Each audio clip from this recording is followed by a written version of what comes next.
40 years ago, a young American took off in a small plane from a field on Long Island to make aviation history 33 hours later when he landed at Le Bourget Airport in Paris.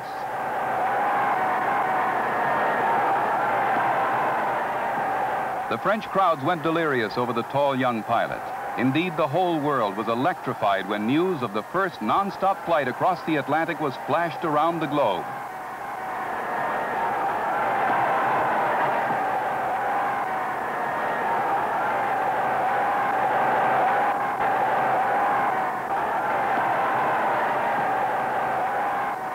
Charles Lindbergh's tour of Europe was a triumph, and he and his plane, the Spirit of St. Louis, were hailed everywhere.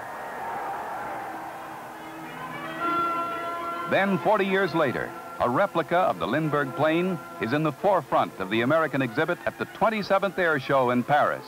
This 27th Aeronautical and Space Salon was opened by the French president, who visited several exhibits, among them the full-scale model of the French-British supersonic transport, the Concorde.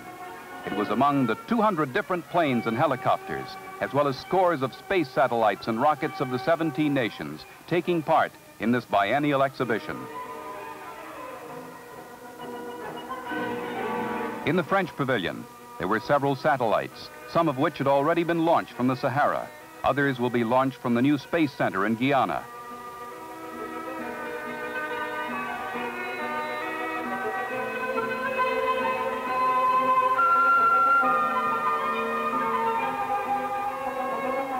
The United States highlighted an Apollo spacecraft, whose scorched exterior attests to the fact that it had already made a round trip into space.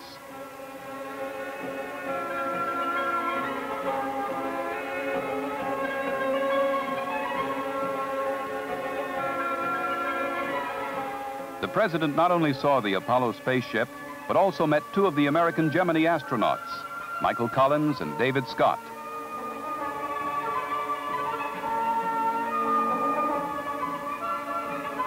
An experimental American lifting body is designed to bounce back from the atmosphere.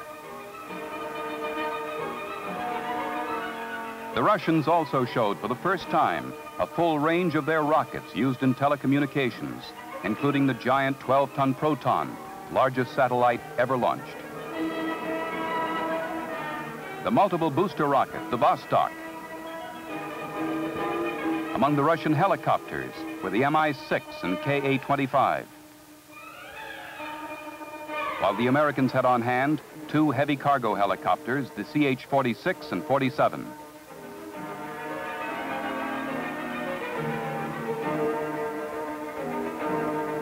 French helicopters displayed new techniques in rigid rotors. Among the large planes were the American C-141 and the Soviet turboprop Antonov 22.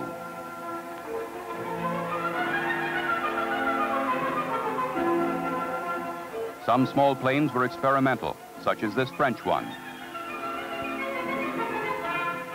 Or for purely private use, like this British Pup.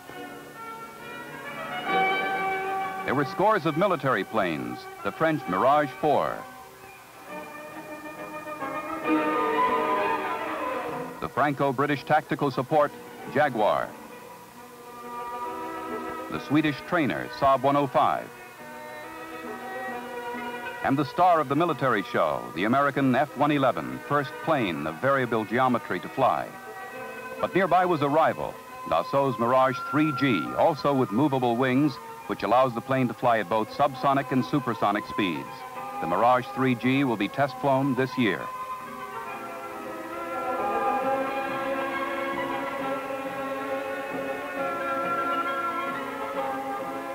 The problem of vertical or short landing and takeoff planes is of interest to all countries, and there were several examples of these planes at the show. This is the Franco-German Transall, a turboprop cargo plane capable of extremely short takeoffs. So the show covers the full range, from planes for short runways to rockets to the moon.